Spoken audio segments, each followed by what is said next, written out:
वक्रतुंड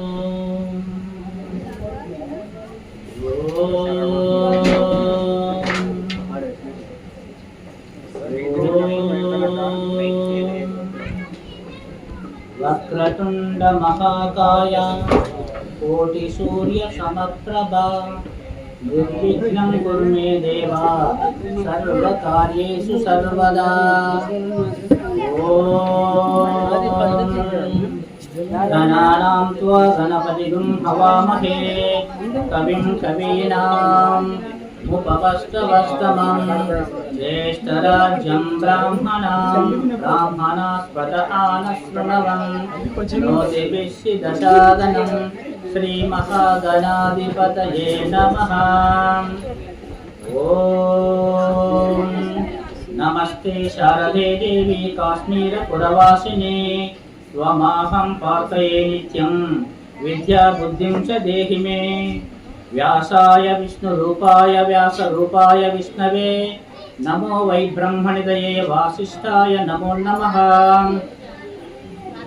साक्षात् विष्णु स्वरूपమైన వ్యాస భగవానునికి వ్యాసుని రూపంలో ఉన్న విష్ణునకు వశిష్ఠముని వంశజుడు బ్రహ్మనిధి అయిన వ్యాసునకు నమస్కరించుచున్నాను.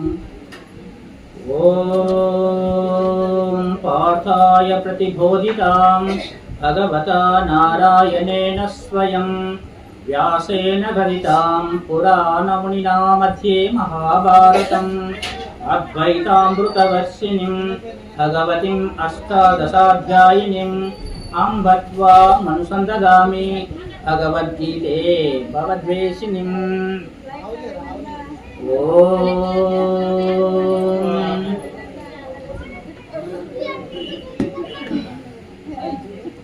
భగవద్గీత ఏ విధంగా ప్రారంభమైంది, ఏ విధంగా వచ్చింది అనే దాని గురించి ఇక్కడ వివరించబడుతుంది. మహాభారతము ప్రారంభమై 10 దినములు గడిచినది. భీష్ముడు రణరంగమున కూలిపోయెను. ఆ వృత్తాంతమును వెంటనే సంజయుడు ధృతరాష్ట్రుని కెలింగింప అతడు పలు విధముల శోకించి యుద్ధము మొదలుపెట్టిన లగాయితూ అప్పటి వరకు జరిగిన వృత్తాంతమంతయు చెప్పవలసిందిగా సంజయుని కోరెను. అంతట సంజయుడు విరుపక్షం నందలి సైనికులు యుద్ధ సన్నద్ధులగుట, రణక్షేత్రమున శ్రీకృష్ణ పరమాత్మ అర్జునకు గీతోపదేశం చేయుట మున్నగు విషయములన్నింటినీ వివరముగా ధృతరాష్ట్రునికి తెలియజేసను. అది ఈ గీతా శాస్త్రము. భగవద్గీత మహాభారతము యొక్క సమగ్ర సారాంశము. భక్తుడైన అర్జునకు నచ్చిన ఉపదేశమే గీతా సారాంశము. భారత యుద్ధము జరగరాదనియు సర్వ విధములా భగవానుడు ప్రయత్నించను. ఆ మహానుభావుని ప్రయత్నములన్నీ వ్యర్థములాయను. అటు పిమ్మట శ్రీకృష్ణుడు పార్థునకు సారథి అయి నిలిచెను. యుద్ధ రంగమున అర్జునుని కోరిక మేరకు రథమును 2 పక్కల నడప నిలిపెను. అర్జునుడు ఉభయ సైన్యములో గల తండ్రులను, గురువులను, బంధువులను చూసి హృదయము ద్రవించెను. భగవద్గీత శ్రీ అనగా ఐశ్వర్యము, భా అంటే భక్తి, గా అంటే జ్ఞానము, వా అంటే వైరాగ్యము, గీత జీవాత్మ పరమాత్మ తత్వంలో తెలుసుకున్నట. భగవద్గీత అంటే భగవంతునికి జ్ఞానము చేయబడినది అని అర్థము. శ్రీకృష్ణుడు భగవంతుడై ఉపదేశించింది కాబట్టి ఇది శ్రీకృష్ణ గీత అని కాక భగవద్గీత అనే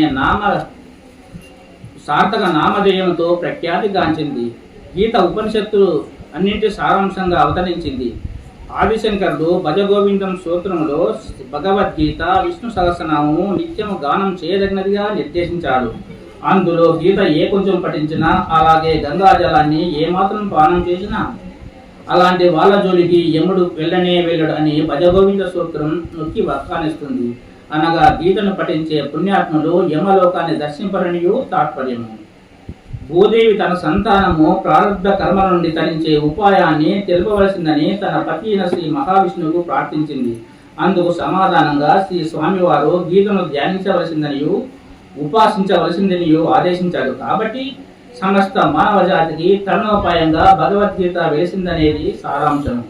నిజానికి జీవితంలో ఎలాంటి సమస్య ఎదురైనా గీత అందుకు తగిన సమాధానాన్ని అందించగలరు. ఇందువల్లనే 18 సంవత్సరాల వయసు వచ్చిన ప్రతి భారతీయుడు తప్పనిసరిగా గీతను అభ్యసించాలి అని లోకమాన్య బాలగంగాధర అనే మహాశయుడు ప్రవచించారు. విశ్వ వాంగ్మయలో గీత ఎంతటి మహోత్తర గంధరాజం మరొకటి లేనే లేదు. తక్కిన సాహిత్యమంతయు మానవ నిర్మితము. ఇది గీత భగవన్ నిర్మితము. బోధించినది అవతారమూర్తి, విన్నది అధికారమూర్తి. బోధించినది పరమాత్ముడు, విన్నది మహాత్ముడు. బోధించినది పురుషోత్తముడు, విన్నది నరోత్తముడు. ఈ ప్రకారముగా అద్భుత పటిమ గల గురు శిష్యుల సమ్మేళనం ఆవిర్భవించిన అమరవాణియే గీత. నరనారాయణ తప ఫలితమే గీత.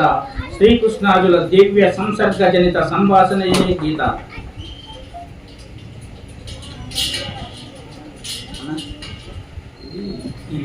అర్జున విషాద యోగము. యోగం అనగా కూడిక, జీవాత్మ పరమాత్మల యొక్క ఐక్యమే యోగమనబడును. అట్టి ఐక్యమును సిద్ధింపజేయు మార్గమును యోగమనియే చెప్పబడును. జీవ బ్రహ్మల యొక్క అట్టి సంయోగము నిష్కామ కర్మ చేయగాని, భక్తి చేయగాని, ధ్యానము చేయగాని, జ్ఞానము చేయగాని సిద్ధించగలదు. కనుకనే ఆయా మార్గములను సాధనలను అవలంబించువానికి కర్మయోగమనియు, భక్తి యోగమనియు, ధ్యానయోగమనియు, జ్ఞానయోగమనియు వేరెవరుగా పేర్లు కలిగినవి. అయితే విషాదమును ఒక యోగమేనా? విషాదమనగా దుఃఖము. దుఃఖము యోగమెట్లు కాగలదు? ప్రాపంచిక వస్తువుల కొరకు, భోగభాగ్యముల కొరకు దుఃఖించడం యోగము కాదు, కానీ ధర్మం కొరకు, దైవము కొరకు దుఃఖించడం యోగమే అగును. కాబట్టి అర్జున విషాదం యోగమాను. ఎట్లన్నా అర్జునుడు ముల్లోకముల రాజ్యమును తృణప్రాయముగా నెంచి ప్రాపంచిక విషయములను, సుఖములను ఏవగించుకొని ధర్మం కొరకై తీవ్రముగా పరితపించను. ఇట్టి స్థితి ముముక్షులకు అత్యావశ్యకము. భగవద్గీత మొదటి శ్లోకము. ఇది వ్యాస భగవానుడు కార్యసిద్ధి మంత్రంగా కూడా చెప్పాడు. కాబట్టి ఈ శ్లోకాన్ని అందరూ నిత్యం పఠిస్తే వాళ్ళు ఏదైనా కార్యం అనుకుంటే నెరవేరుతుంది. అవతారిక యుద్ధంను గూర్చి ధృతరాష్ట్రుడు సంజయుని ప్రశ్నించుచున్నాడు. ధృతరాష్ట్ర ఉవాచ కర్మక్షేత్రే కురుక్షేత్రే సమవేత యుయుత్సవః మామక పాండవచ్చైవ కిమకుర్వత సంజయ. సంజయ, నా వర్లకు దుర్యోధనాదులను, పాండవపుత్రులకు ధర్మరాజాదులను యుద్ధం చేయ కుతూహలముతో పుణ్యభూమి యొక్క కురుక్షేత్రం చేరి ఏమి చేసిరి? ధర్మ శబ్దముతో గీత ప్రారంభమైంది. అది మంగళవాచకము. భగవానుడు ధర్మస్వరూపుడు. కురుక్షేత్రము ఇది చాలా పుణ్యక్షేత్రము. పంజాబ్ రాష్ట్రమున అంబాలను పట్టణమునకు దక్షిణమును, ఢిల్లీ పట్టణమునకు ఉత్తరమును ఇది వెలుచున్నది. పూర్వము బ్రహ్మదేవుడు, ఇంద్రుడు, అగ్ని మున్నకు వారచట తపంబు సలిపిండిది. కౌరవులను, పాండవులకు మూల పురుషుడైన కురు మహారాజు ఆ స్థలములో పెక్కు ధర్మములు ఆశ్రయించినను. ఒకనొక సమయమున కురు భూపాలుడు ఆ ప్రదేశమును దున్నుటచే దానికి కురుక్షేత్రమయు పేరు వచ్చింది. సంజయుడు గావలుడు అను సూతుని కుమారుడు.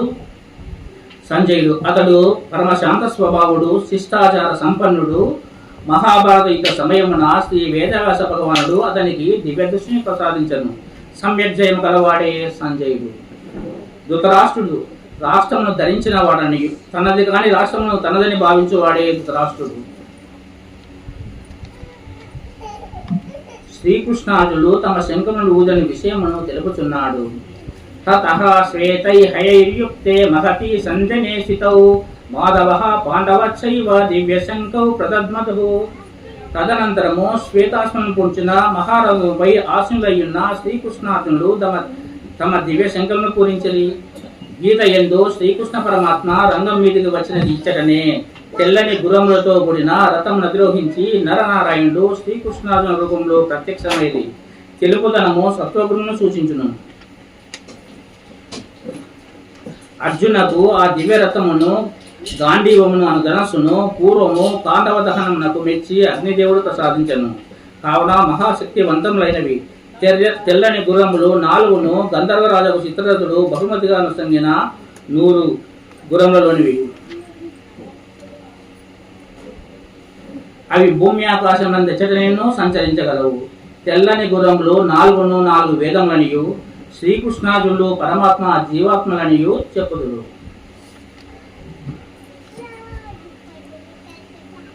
దుర్యోధనుడు పాండవసేనను చూసినాడు. ద్రోణాచార్యునికి వెళ్ళినాడు. ద్రోణాచార్యుని దగ్గరికి వెళ్ళినాడు. ఆచార్య, పాండవ సైన్యమునకు దుష్టదిమ్యుడు సేనాధిపతి. పాండవ సైన్యము పర్యాప్తముగా ఉన్నది, మన సైన్యము అపర్యాప్తముగా కనిపించుచున్నది. కావున మీరందరూ భీష్మ పితామహునిచే ఎల్లవేళలా రక్షించుండవలెను అన్నాడు. అర్జునుడు, అచ్యుత శ్రీకృష్ణ, రెండు సేనల నడుమ నా రథం నిలుపుడు. అటు పిమ్మట అర్జునుడు బంధువులు, మిత్రులు, ఆప్తులు మొదలగు వారిని చూసినాడు. మనసు వికలమైంది, దుఃఖం కలిగినది, నోరు ఎండిపోయినది, గాంధీవం చేతి నుండి జారిపోయినది, దేహము శుష్కించినది, కంఠము బొంగురుపోయినది. అర్జునుడు గాంధీవం రథంపై ఉంచినాడు, బాణములను విసర్జించినాడు. చేతులు జోడించుకొని, కృష్ణ నేను యుద్ధం చేయను, నకాంక్షే విజయం కృష్ణ, నచ రాజ్యం సుఖాని చ, కిం నో రాజ్యేన గోవింద, కిం భోగైతి విజేన వా. ఓ కృష్ణ, నాకు బంధువుల వల్ల పొందే విజయమో అవసరం లేదు, బంధువులతో పొందే రాజ్యము వద్దు. గోపికలను రక్షించి రాజ్యం పొంది నీవు గోపాలుడవైతివే. నా బంధువులను చంపి పొందే రాజ్యంతో నాకేం పని, సుఖముతో ఏమి, అసలు ఈ జీవితంతో ఏం పని, కనుక యుద్ధము చేయనని పలికను. శస్త్రరహితుడై ఎదిరింప నన్ను శస్త్రములను చేబూని దార్తారాసులు యుద్ధమున వధించను, అది నాకు మిక్కిలి క్షేమకరమే గుణం. ఏవ ముక్త్వార్జున సంఖ్యే రథోపస్థ ఉపావిశత్ విసృజ్య సచరం చాపం శోక సంవిఘ్న మానస. అర్జునుడు ఈ విధముగా పలికి శోక సంవిఘ్న మానసుడై యుద్ధ భూమి యందు ధనుర్బాణం త్యజించి రథం వెనుక భాగములో చెతికిలబడెను. ఓం తత్సదితి శ్రీమద్భగవద్గీత సుపనిషత్ బ్రహ్మ విద్యాయాం యోగశాస్త్రే శ్రీకృష్ణార్జున సంవాదే అర్జున విషాద యోగో నామ ప్రథమోధ్యాయ. భగవద్గీత 18 అధ్యాయాలు ఉంటుంది. ఒక అధ్యాయం పరిసమాప్తమైంది. సాంఖ్య యోగము 2వ అధ్యాయం. సంఖ్యతో కూడినది సాంఖ్యము. సాంఖ్యం అనగా జ్ఞానము. ప్రకృతి యందు గల 24 తత్వములను శోధించి అవి అనాత్మారూపం త్యజించి వాటికి సాక్షిగా ఉన్నది పరమాత్మను గ్రహించడే సాంఖ్య విద్య. సాంఖ్యులనగా జ్ఞాననిష్ట గలవారు.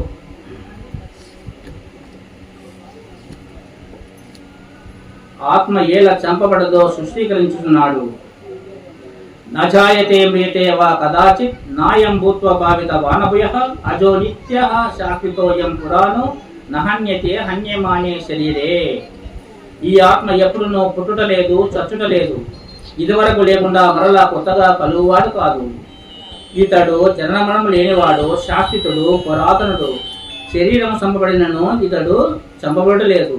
అది జన్మరహితము, ఎప్పుడు ఉండునది, అనాది అయినది. సచ్చని శరీరంతో ఉండి అది చావదు. ఆత్మ నిత్యము, శరీరం ఆత్మకు తొడుగు వంటిది. మృత్యు పరిణామం మాత్రమే, అంతం కాదు అని ప్రవచించి భగవానుడు అర్జునుని దుఃఖించరాదని చెప్పుతున్నాడు. అధైర్యము, శోకము, భయము మొదలైనవి మనసునందరి మురికి లాంటివి. జీవించిన వారిని గురించి గాని, మరణించిన వారి గురించి గాని ఎవరైతే దుఃఖింపరో వారే జ్ఞానులు.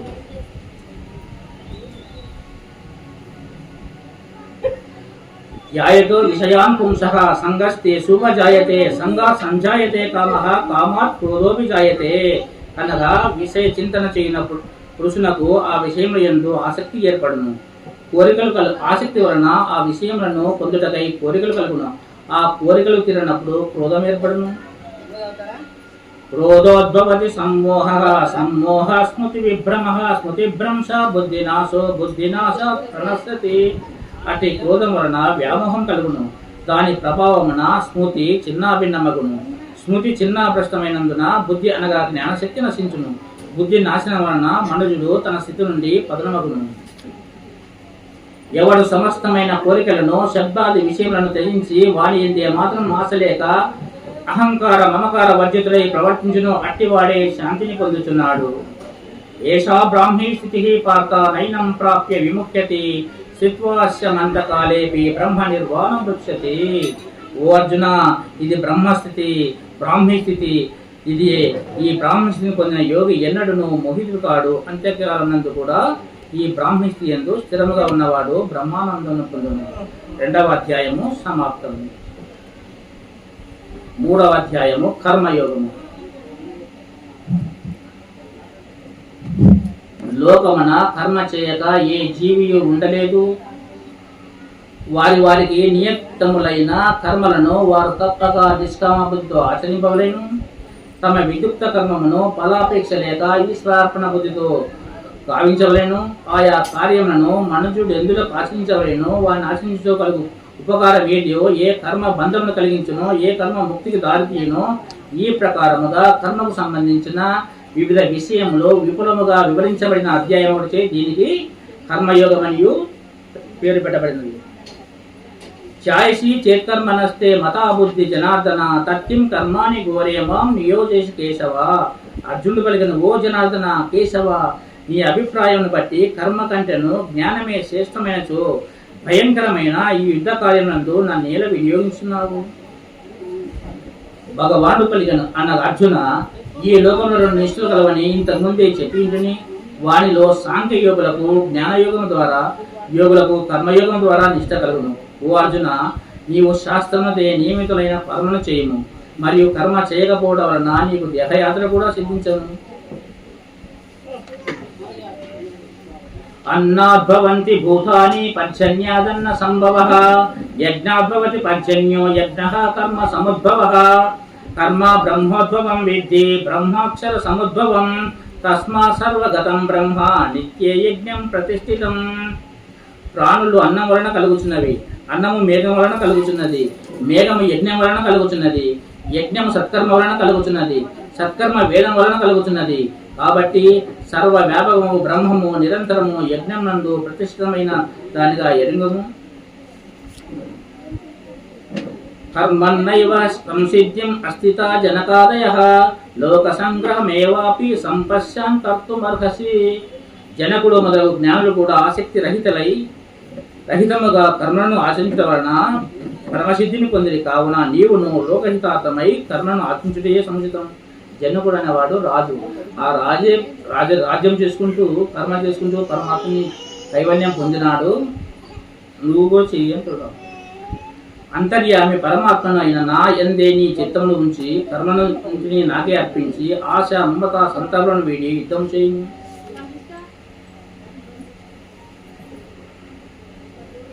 శ్రేయాన్ స్వధర్మో విఘ్నః పరధర్మా స్వనుష్ఠితాత్, స్వధర్మే నిధనం శ్రేయః పరధర్మో భయావహ. పరధర్మం నందు ఎన్నో సుగుణములు ఉన్నను, స్వధర్మం నందు అంతగా సుగుణములు లేకునను, చక్కగా అనుష్ఠింపబడిన ఆ పరధర్మం కంటేను స్వధర్మాచరణమే ఉత్తమమైనది. స్వధర్మాచరణం నందు మరణించుటయు శ్రేయస్కరమే, పరధర్మాచరణము భయావహం.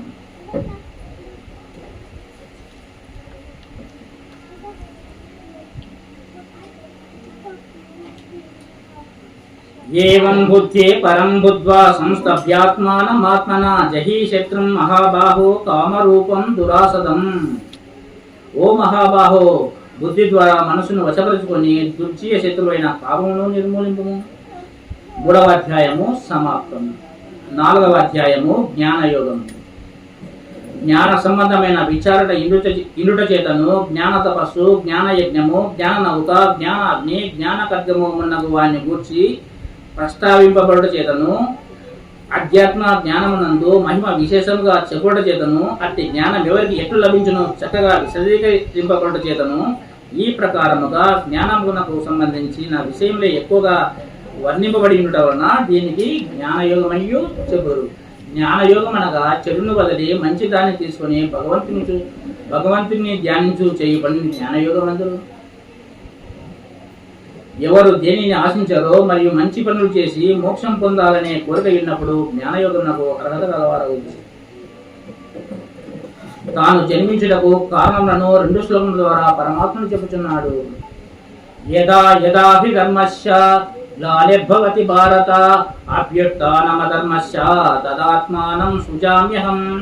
ఓ భారత, ధర్మమునకు హాని కలిగినప్పుడును అధర్మం పెరిగిపోతున్నప్పుడును నన్ను నేను సృజించుకుందును అనగా సాకార రూపంలో ఈ లోకమును అవతరించును. పరిత్రాణాయ సాధూనాం వినాశాయ దుష్కృతాం ధర్మ సంస్థాపనార్థాయ సంభవామి యుగే యుగే. సత్పురుషులను పరిరక్షించుటకును, దుష్టులను రూపమాపడకును, ధర్మమును సుస్థిరమునర్చుటకును నేను ప్రతియుగమునందును అవతరించుచును. బ్రహ్మాత్మనం బ్రహ్మహవిః బ్రహ్మాగ్నౌ బ్రహ్మణాహుతం బ్రహ్మైవ తేన గంతవ్యం బ్రహ్మకర్మ సమాధినా. యజ్ఞం నందలి హోమ సాధనములు, హోమ ద్రవ్యములు, హోమాగ్ని, హోం చేయవాడు హోమం చేయబడినది అన్నియు బ్రహ్మస్వరూపులైన ఏకాగ్రభావంతో ఆ యజ్ఞాది కర్మలను చేయు మనుషుడు బ్రహ్మమునే పొందుతున్నాడు. యజ్ఞములు చాలా రకాలు. ఆహార నియమ యజ్ఞము, ప్రాణాయామ యజ్ఞము, జ్ఞాన యజ్ఞము, స్వాధ్యాయ యజ్ఞము, యోగ యజ్ఞము, తపో యజ్ఞము. అట్లా అట్టి జ్ఞానము పొందుటకు ఉపాయమును తెలియజేయుచున్నాడు. తద్విద్ధి ప్రణిపాతేన పరిప్రశ్నేన సేవయా ఉపధ్యక్షంతి తే జ్ఞానం జ్ఞానినా తత్వదర్శినః. ఓ అర్జున, అట్టి జ్ఞానమును నీవు తత్వవేత్తలకు జ్ఞానులకు సాష్టాంగ నమస్కారం చేసి సమయం చూసి వినయముతో ప్రశ్నించి సేవ చేసి వారి వలనేరును, వారు తప్పక నీకు ఉపదేశించు. తస్మదజ్ఞాన సంభూతం హృస్తం జ్ఞానాశినాత్మనః చిత్వైనం సంశయం యోగం అక్తిష్టోత్తిష్ట భారత. ఓ అర్జున, కాబట్టి నీ యొక్క హృదయం ఉన్నది అజ్ఞానం వలన పుట్టినయగు ఈ సంశయమును జ్ఞానమును కర్తించే ఛేదించి వేసి నిష్కామ కర్మయోగం ఆచరించు. 4వ అధ్యాయము సమాప్తం. 5వ అధ్యాయము కర్మ సన్యాస యోగము. సన్యాసం అనగా త్యాగము. కర్మ త్యాగము ప్రారంభమున కూడదనియు కర్మఫల త్యాగ రూపము నిష్కామ కర్మ యోగమును అనుసరించుచు రాగా చిత్తశుద్ధి కలిగిన మీదట నిర్విషయ ఆత్మయందు లేక అతి స్థితి కొరకు కర్మ త్యాగములను సంభవించిననియు. కాబట్టి సాధకులకు కర్మ సన్యాసం కంటే కర్మయోగము శ్రేష్టమైనది ఈ అధ్యాయమున చెప్పబడినది. ఈ ప్రకారంగా కర్మ సన్యాసం గురించి వివరించిన అధ్యాయములచే దీనికి కర్మ సన్యాస యోగం అని పేరు చెప్పబడినది. కర్మల యొక్క త్యాగమును మరి ఒకప్పుడు కర్మయోగమును ప్రశంసిస్తున్నారు. కావున రెండింటిలో ఏది శ్రేష్టమైనదో బాగుని నిర్ణయించి ఆ ఒక్కదాన్ని నాకు చెప్పుడు. అందులకు భగవానుడు చెప్పుచున్నాడు, కర్మ సన్యాసము కర్మయోగమైన రెండును పరమ కళ్యాణదాయకుండే. కానీ ఆ రెండులోనూ కర్మ సన్యాసం కంటే కర్మయోగమే సాధన యందు సుగమవడం వలన శ్రేష్టమైనది. మహాబాహు, ఎవరిని ద్వేషింపని దేన్ని కాంక్షిపని కర్మయోగిని నిత్య సన్యాసిగా ఎరగవలను. ఏలనగా రాగద్వేషాది ద్వంద్వములను అధిగమించువాడు అవలీలగా సంసార బంధం నుండి ముక్తుడగును. అర్జున, జ్ఞానయోగం అయితే కర్మయోగం లేకుండా పొందుటకు కష్టతరమైనది. కర్మయోగముతో కూడిన దైవ మరణశీలుడు శీఘ్రంగా బ్రహ్మమును పొందుతున్నాడు.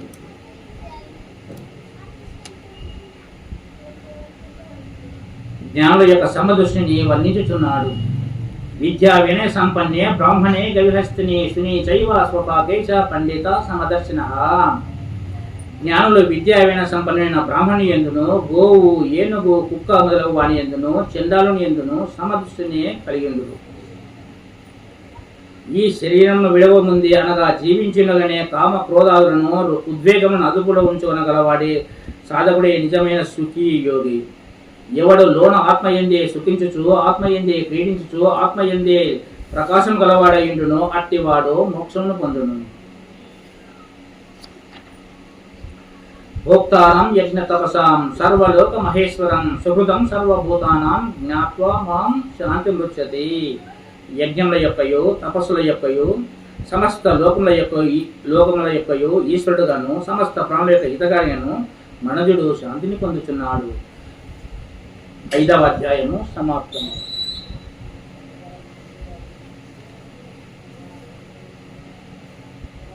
6వ అధ్యాయము ఆత్మ సంయమ యోగము. దీనిని ధ్యాన యోగము అని చెప్పుదురు.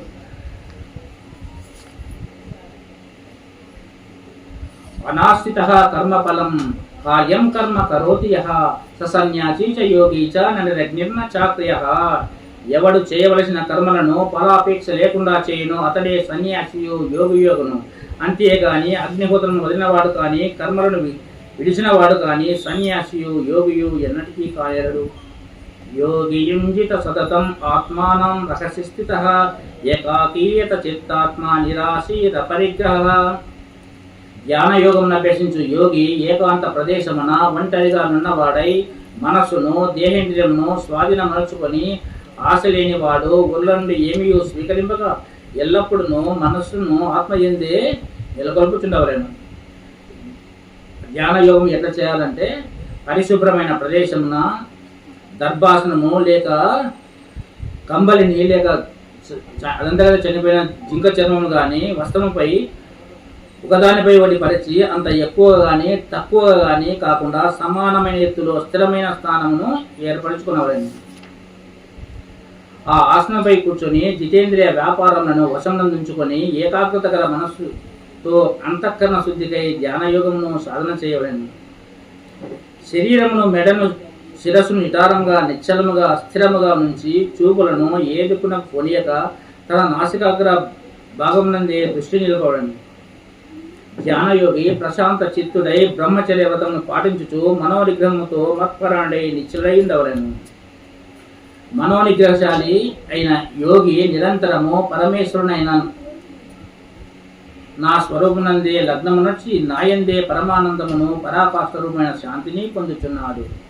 ఆత్మ సంయమ యోగము అంటే అధిక భోజనకు ఎక్కువ భోజనం చేసేవానికి, అభోజనకు తక్కువ భోజనం చేసేవానికి, అతి నిద్ర గలవానికి, అసలే నిద్ర గలవానికి ఫలించదు.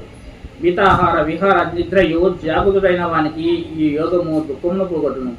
నిగ్రహించిన మనసు ఆత్మయందు నిలిపి ఉంచువానికి సమస్త కోరికల నుండి విముక్తి కలుగును. అతడు యోగాయుక్తుడగుచున్నాడు. చంచల మనసును బంధించి ఆత్మయందు నిలపవలేను.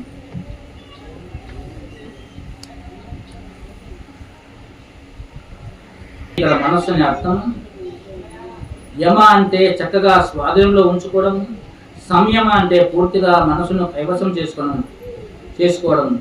మనసు ఎప్పుడు జ్ఞానేంద్రియం ద్వారా శబ్ద స్పర్శ రూప రసగంధాల వైపు పరిగెత్తడం దాని స్వభావం. అలాంటి దానిని నిగ్రహించి అంతర్ముఖం చేసి ఏకోన్ముఖమైన మనసును ఆత్మవైపు మరణించే ప్రక్రియనే ధ్యానం అంటారు. ఓ అర్జున, యోగి ఎగవాడు తపస్సు చేయి వారి కంటేను, శాస్త్ర జ్ఞానం కల వారి కంటేను, కర్మలు చేయి వారి కంటేను శ్రేష్ఠుడు తలుపబడుతున్నాడు. కాబట్టి నీవు యోగియుగం యోగినామపి సర్వేషాం మద్గతేనాంతరాత్మనా శ్రద్ధావాన్ భజతే యో మాం సమేయుక్త తమోమతః. ఆ యోగులలో ఎవడు సర్వశ్రేష్ఠుడో ఇచ్చట తెలుపుచున్నాడు. అత్యంత శ్రద్ధ కలిగి అంతరాత్మ యందే మనసును నిలిపి అట్టి పరమాత్మనే ధ్యానించువాడు యోగుల్లో సర్వోత్తమునియు శ్రీకృష్ణమూర్తి ఆనతించింది. 6వ అధ్యాయము సమాప్తము. 7వ అధ్యాయము విజ్ఞాన యోగము. విజ్ఞానం అనగా విశేష జ్ఞానము లేక అనుభవపూర్వకమైన జ్ఞానము. జ్ఞాన మాత్రంతో సంతృప్తి నొందక విజ్ఞానంను కూడా సముపార్జించవలని భగవాన్ యొక్క ఆజ్ఞ.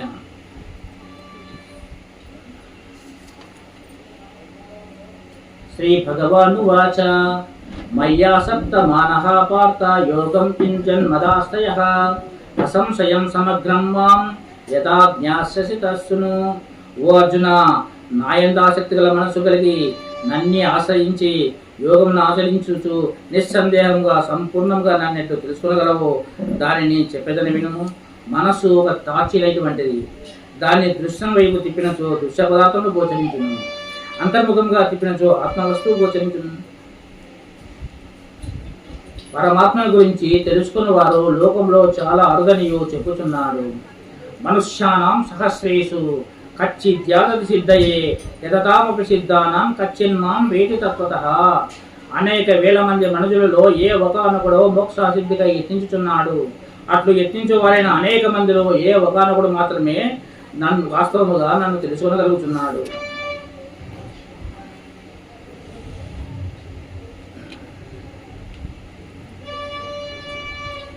ఇక ఎట్టి వారు భగవంతుని భజించగలో తెలుపుచున్నాడు. చతుర్విధ భజంతే మాం జనాః సుకృతినో అర్జున ఆర్తో జిజ్ఞాసురర్థాతి జ్ఞానీ చ భరతర్షభ.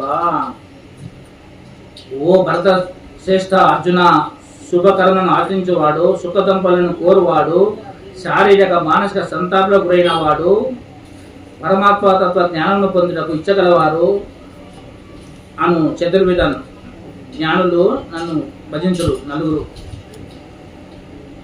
ఓ అర్జున, అపర్ధనందున్నవాడు, భగవంతుని తెలుసుకున్నవాడు, ధనమును అపేక్షించేవాడు, జ్ఞానం కలవాడు అను ఈ నాలుగు విధమైన పుణ్యాత్ములు నన్ను సేవించుచున్నారు. అర్థులు అంటే మానవులకు ఆపదలు కలిగినప్పుడే దేవుని మొక్కుతారు వాళ్ళు. అర్థభక్తి తమోగుణానికి వస్తుంది. అర్థభక్తుడు గజేంద్రుడు. అర్థార్థుడు ధనము కొరకు, ఐశ్వర్యము, సంపదల కొరకు దేవుని మొక్కుతారు. వాళ్ళు అర్థార్థి భక్తి రజోగుణం. అర్థార్థి భక్తుడు ధ్రువుడు, సుగ్రీవుడు. జిజ్ఞాసుడు భగవంతుని గుణములు ఎటువంటివో తెలుసుకునదలిచిన వారు జిజ్ఞాస భక్తుడు. జిజ్ఞాస భక్తి సత్వగుణము. జిజ్ఞాస భక్తుడు ఉద్ధవుడు, పరీక్షితుడు. జ్ఞానులు ఏ కోరికలు లేనివారు, దేనిని ఆశించని వారు. జ్ఞాని భక్తుడు ప్రహ్లాదుడు, శూకుడు, సన్నక, నారదుడు. పై నలుగురిలో నిత్యము పరమాత్మతో కూడి ఉండువాడును, ఒక పరమాత్మ ఎందే భక్తి గలవాడును అవు జ్ఞాని శేషుడవుతున్నాడు. అట్టి జ్ఞానికి నేను మిక్కిలి ఇష్టమైన వాడును, అతడు నాకు మిక్కిలి ఇష్టడే.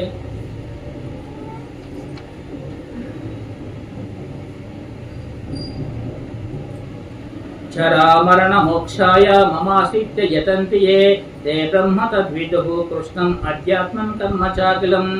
ఎవరు వార్ధక్యమును మరణమును పోగొట్టుకునుట నన్ను ఆశ్రయించే ప్రయత్నం చేయుచున్నారో వారు సమస్త ప్రత్యేగాత్మ స్వరూపమును సకల కర్మమును ఆ బ్రహ్మమే నీవు తెలుసుకుంటున్నారు. సాది భూతాది దైవం మాం సాది యజ్ఞం చయే విదుః ప్రయాణ కాలే పిచాతే మాం తే విదుర్యుక్త చేతస. ఆదిభూత ఆది దైవ ఆది యజ్ఞంతో పాటు అందరినీ ఆత్మరూపుడైన నన్ను అంత్యకాలం నన్ను తెలుసుకుని వారు నిశ్చల బుద్ధితో నన్ను చేరుదురు.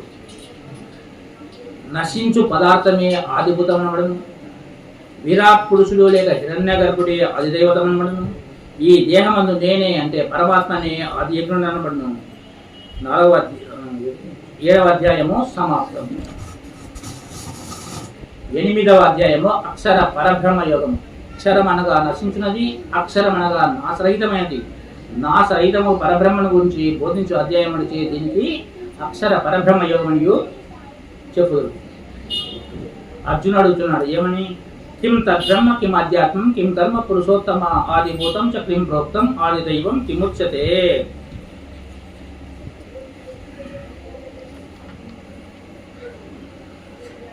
బ్రహ్మ అనగానేమి, అధ్యాత్మం అనగానేమి, కర్మ అనగానేమి, ఆదిభూతం అని దేనికి పేరు, ఆదిదేవం అని దేని అందురు? అప్పుడు పరమాత్మ చెప్తున్నాడు, మళ్ళాడుతున్నాడు. ఆదియజ్ఞ కథం కోత్ర దేహేస్మిన్ మధుసూదన ప్రయాణ కాలే చ కథం జ్ఞేయోసి నియతాత్మభి. ఓ మధుసూదన, ఆది యజ్ఞం అనగానేమి, ఆది యజ్ఞం ఈ శరీరం ఎట్లుండును, అంత్యకాలమున మనస్సును పరమాత్మ యందు లగ్నం చేసిన యోగులు నేను ఎట్లు తెలుసుకోగలరు? పరమాత్మ చెప్తున్నాడు, అక్షరం బ్రహ్మ పరమం స్వభావో అధ్యాత్మముచ్యతే భూతభావోద్భవో కరో విసర్గ కర్మ సంజ్ఞిత. శ్రీ భగవాను పలికను బ్రహ్మమనగా సర్వశ్రేష్ఠుడు శాస్త్రితుడు, ఆధ్యాత్మం అనగా స్వస్వరూపం అనగా జీవాత్మ. పరమాత్మ యందు లీనమై సకల భూతములను బహిర్గతమనచి వాటి ఉత్పత్తి అభ్యుదయములకు కారణమైన శ్రేష్టను అనగా సృష్టాది కర్మలను కర్మయందు.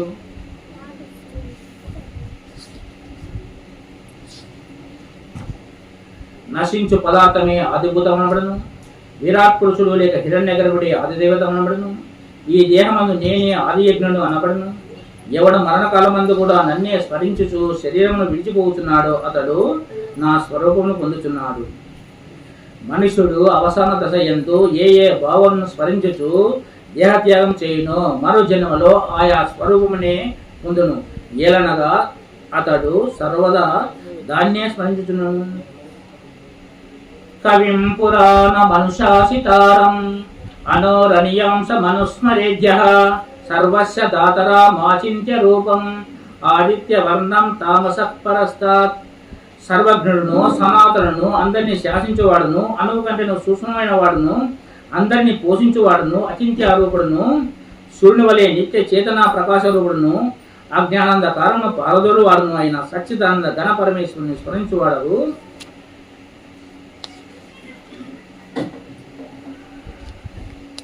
ప్రయాణకాలే మనసాచలేన భక్త్యాయుక్తో యోగ బలేన చైవ భ్రువోర్మధ్యే ప్రాణమావేశ్య సమ్యక్ సతం పరం పురుషం ఉపైతి దివ్యం.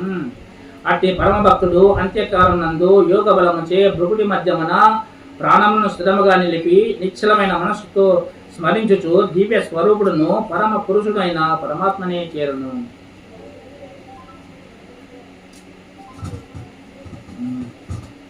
సర్వద్వారాన్ని సంయమ్య మనోహృది నిరుధ్య చ మూర్త లయాత్మానః ప్రాణం అస్థితో యోగధారణం ఓమిత్యేకాక్షరం బ్రహ్మ వ్యహారాన్ మమానుస్మరాన్ యః ప్రయాతి త్రియం దేహం సయాతి పరమాం గతిం. ఎవడు ఇంద్రియ ద్వారములన్నింటినీ బావుగారి కట్టి మనసును హృదయమందు లెస్సగా స్థాపించి శిరస్సునందు ప్రాణవాయువు నుంచి ఆత్మను కూర్చుని ఏకాగ్ర చింతనం కలవాడై పరబ్రహ్మముకు వాచముకు ఓం అని ఒక అక్షరమును ఉచ్చరించుచు నన్ను ఎడదగ చింతించుచు శరీరమును వదులును అతడు సర్వోత్తమ స్థానమును అంటే మోక్షాన్ని అంటే కైవల్యాన్ని పొందును. జపము మాత్రమే చాలదు, ధ్యానం కూడా ఉండవలేను. అనగా మంత్రోచ్చారణతో పాటు మంత్రార్థ చింతనయు చేయవలేను. అన్ని మంత్రములో ఓంకారమే అనగా ప్రణవ మంత్రమే శ్రేష్టమైనది. భగవంతుని ఎప్పుడో ఒకప్పుడు కొలుచుట స్మరించుట చాలదు, మరలా మరలా నిరంతరం స్మరించుచుండవలేను.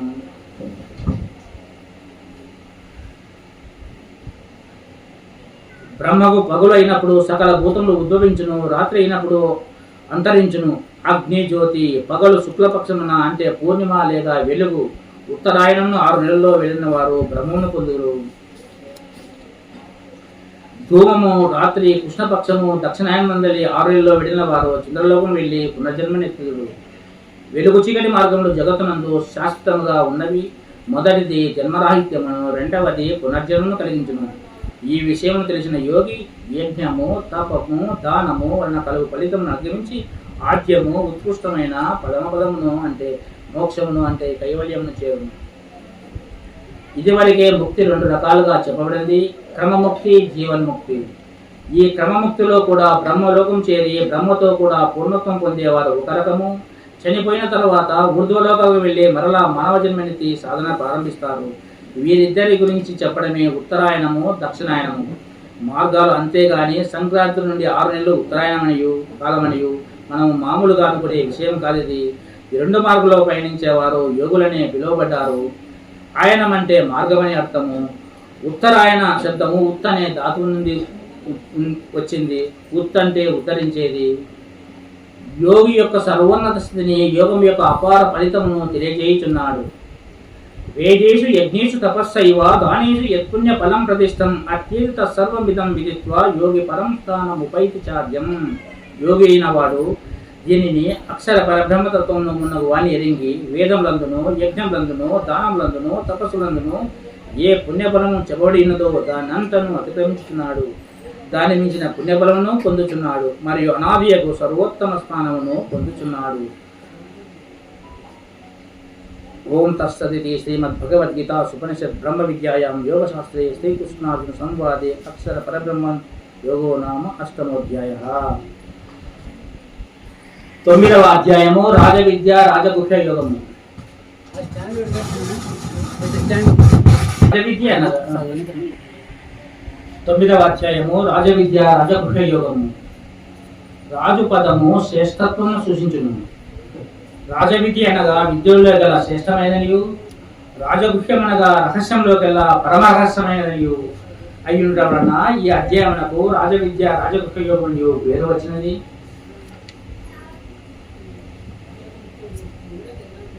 శ్రీ భగవానువాచ ఇదం తు తే గుహ్యతమం ప్రవక్ష్యామ్యానసూయవే జ్ఞానం విజ్ఞాన సహితం యజ్ఞాత్వా మోక్షసే అశుభాత్. శ్రీ భగవాను పలికెను, ఓ అర్జున, నీవు దోష లేని వాడవు కనుక నీకు పరమ గోప్యమైన విజ్ఞాన సహిత జ్ఞానమును మరలా విశదముగా చెప్పుచున్నాను. దీన్ని తెలుసుకొని నీవు ఈ దుఃఖ రూప సంసారం నుండి ముక్తులు కాగలవు. ఈ సమస్త ప్రపంచము అవ్యక్త రూపమునకు నాచే వ్యాపించబడినది. సమస్త ప్రపంచము ప్రాణికోట్లను అయిందున్నవి, నేను వాని ఎదురులేదు. ఏ ప్రకారముగా అంతటను సంచరించున్నదియో గొప్పది యొక్క వాయువు ఎల్లప్పుడూ ఆకాశం నందున్నదో ఆ ప్రకారమే సమస్త ప్రాణికోట్లను అయందున్నవని తెలుసుకుని అర్జున, సమస్త ప్రాణికోట్లు ప్రళయకాలంలో నా ప్రకృతిని అంటే మాయను చేరి అందులో అనిలీలును, తిరిగి సృష్టి కాలమున వారిని నేను సృష్టించున్నాను.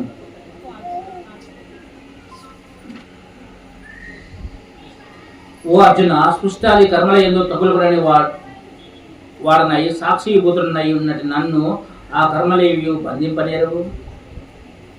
ఓ అర్జున, అధ్యక్షుడనై ఉన్న నా చేత ప్రకృతి చరాచర ప్రపంచమంతయు సృజించున్నది. ఆ కారణం చేతనే జగత్తు ప్రవర్తించున్నది. నా యొక్క పరతత్వమును ఎరుగని అవివేకులు సర్వభూత మహేశ్వరులను మనుష్య దేహమును ఆశ్రయించిన వాడను అగు నన్ను అవమానించుతున్నారు. ఈ ప్రపంచమున సమస్తము పరమాత్మ ఎనియు వచించుచున్నాడు. అహం క్రతురహం యజ్ఞః స్వతాహమహమౌషధం అంతరో అహం అహం ఏ వాచ్యం అహం అగ్నిరహం హుతం. క్రతువు నేనే, యజ్ఞము నేనే, పితృదేవతలకు ఇచ్చు అన్నము నేనే, ఔషధము నేనే, మంత్రము నేనే, హవిస్సు నేనే, అగ్ని నేనే, హోమ కర్మలు నేనే అయ్యున్నాను. జగత్తునకు నేనే తండ్రిని, తల్లిని, సంరక్షకులను, తాతను మరియు తెలుసుకునదగిన వాడను. పావన పదార్థమును, ఓంకారమును, ఋగ్వేద సామవేదములను అయ్యున్నాను. నిర్మల భక్తి యొక్క ఫలితమును వచించుచున్నాడు. అనన్యా చింతయంతో మాం ఏ జనాః పర్యుపాసతే తేషాం నిత్యాభియుక్తానాం యోగక్షేమం వహామ్యహం. పరమేశ్వరుని నన్నే నిరంతరం అనన్య భక్తితో చింతన చేయించు నిష్కామ భావంతో సేవించే వారి యొక్క యోగక్షేమం నేనే వహించుదును. యోగమనగా కావలసిన పదార్థములను సమకూర్చుట, క్షేమనగా దాన్ని సంరక్షించుట. ఈ ప్రకారముగా భక్తుని యొక్క యోగక్షేమలను తాను వహించదని భగవానుడు హామీ ఇచ్చుచున్నాడు. ఏ ఏ దేవతలను ఆరాధించువారో ఆయా దేవతలనే పొందుదరనియు, తన్ను ఆరాధించేవారు తన్నే పొందుదరనియు భగవానుడు చెప్పుచున్నాడు. యాంతి దేవ వ్రతాదేవన్ పితృని యాంతి పితృవతః భూతాని యాంతి భూతేజ యాంతి మధ్యాజును అభిమాం. దేవతలను పూజించేవారు దేవలోకములకు చేరుదురు, పితృలను సేవించేవారు పితృలకు వెళుదురు, భూతపేద రూపమును పొందుదురు, నన్ను ఆరాధించువారు నన్నే పొందుడు. అట్టి నా భక్తులకు పునర్జన్మ ఉండదు.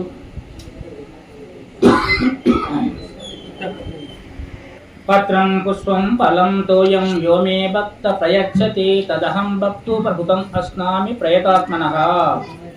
ఎవడు నాకు భక్తితో ఆకును గాని, పువ్వును గాని, పండును గాని, జలమును గాని సమర్పించుచున్నాడో అట్టి పరిశుద్ధాంతకరణ యొక్క భక్తిపూర్వకంగా అనుసంగబడిన పత్ర పుష్పాలను నేను ప్రీతితో అరగించున్నాను. మిక్కిలి దురాచారం గలవాడైనప్పటికీ అనన్య భక్తి గలవాడై ఇతరమకు దేని ఎందును భక్తి నుంచక నన్ను భజించునేని అతడు సత్పురుషునియే తలంపబడుచున్నాడు. ఏలనగా అతడు స్థిరమైన మనోనిశ్చయం కలవాడును అగుచున్నాడు. భగవత్ప్రాప్తికి మార్గములను సెలవిచ్చుచున్నాడు. మన్మనాభవ మద్భక్తో మత్యాజీ మాం నమస్కురు మమైవైశ్యతి యుక్తేవం ఆత్మానాం మత్పరాయణః. నాయందే మనసు గలవాడమును నా భక్తులమును నన్నే పూజించువాడము అగుము. నాకు నమస్కరింపుము. ఈ ప్రకారముగా చిత్తము నాయందే నిలిపి నన్నే పరమగతిగా ఎన్నుబడిన వాడవై తుదకు నన్నే పొందగలవు. ఓం తస్సదితి శ్రీమద్భగవద్గీత ఉపనిషత్ బ్రహ్మ విద్యాయాం యోగశాస్త్రే శ్రీకృష్ణార్జున సంవాదే రాజవిద్య రాజపుత్ర యోగో నామ నవమోధ్యాయ. ఇప్పుడు 18 అధ్యాయాలు భగవద్గీత ఉంటుంది. ఇప్పుడు 9 అధ్యాయాలు అయిపోయినాయి. 1 గంట లోపల అయిపోతుంది. 10వ అధ్యాయము విభూతి యోగము. విభూతి అనగా ఐశ్వర్యము, మహిమాతిశయము. ఈ చరాచర ప్రపంచమంతయు భగవంతుని యొక్క వ్యక్త రూపమే కావున వారి విభూతియే అగును. ఇది ఎంతయు వారి మహిమా విస్తారమే చిద్విలాసమై ఉన్నది. భగవద్విభూతియే ఈ ప్రపంచమున భగవానుడు విశేషముగా అవిభక్తమైన పదార్థములను గూర్చి వ్యక్తులను గూర్చి వర్ణింపబడిన అధ్యాయములచే దీనికి విభూతి యోగమనియు పేరు వచ్చినది. శ్రీ భగవాను వాచ భూయాయేవ మహాబాహో శృణిమే పరమం వచః యత్యేహం ప్రియమానాయ వక్ష్యామి హితకామ్యయా. శ్రీ భగవానుడు పలికెను, హే మహాబాహో, నీవు నా మీద ప్రేమ గలవాడవును కావున నీ మేలు కోరి నేను మరలా చెబుతున్న వచనములు వినుము. అవి మిక్కిలి గోప్యములు, మహిమాన్వితములు. నా యొక్క అవతార రహస్యమును దేవగుణములు ఎరగరు, మహర్షులను ఎరగరు. నేను ఆ దేవతలకును మహర్షులను సర్వ విధముల మొదటి వాడను కదా. ఎవడు నన్ను పుట్టుక లేని వానిగాను అనాది రూపినిగాను సమస్త లోకములకు నియామకులను తెలుసుకుంటున్నాడు. అతడు మనుషులు అజ్ఞానం లేనివాడై సర్వ పాపం నుండి లెస్సగా విడవబడుచున్నాడు.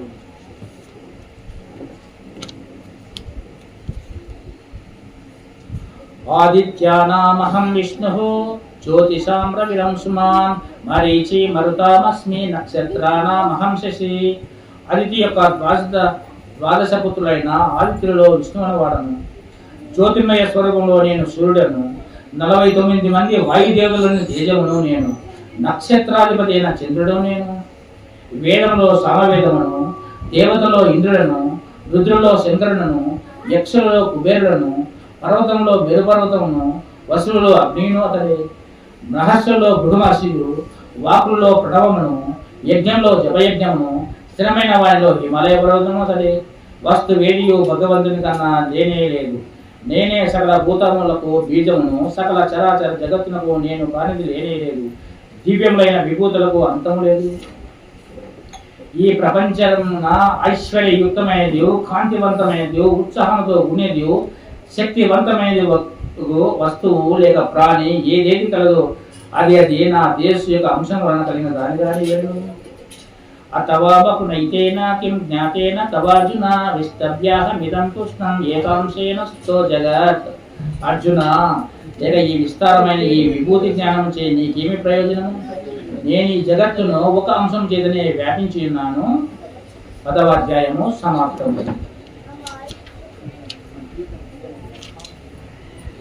11వ అధ్యాయము విశ్వరూప సందర్శన యోగము. అర్జునుని ప్రార్థన అనుసరించి భగవానుడు తన విశ్వరూపాలను చూపించలేదు.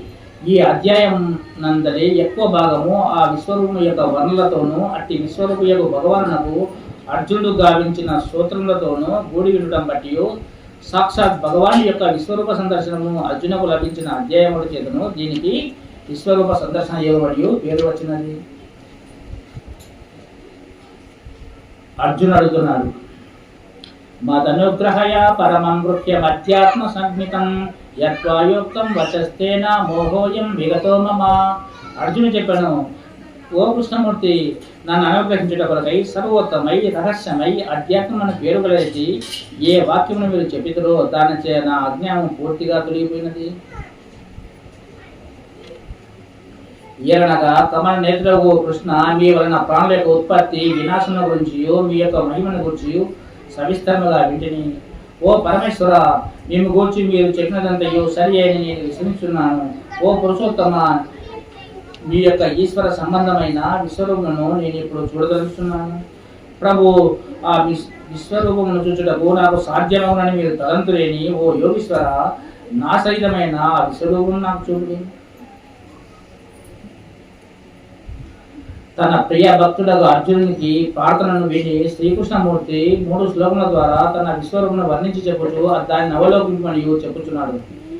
పశ్చమే పార్థ రూపాని శతసో అత సహస్రశః నానా విధాని దివ్యాని నానా వర్ణకృతిని చ. ఓ అర్జున, అనేక విధములుగా ఉన్నవి, అలౌకికములైనవి, వివిధ వర్ణములు ఆకారము గలవి, అసంఖ్యాకముగా వర్తించినవి నా యొక్క రూపమును గాంచును.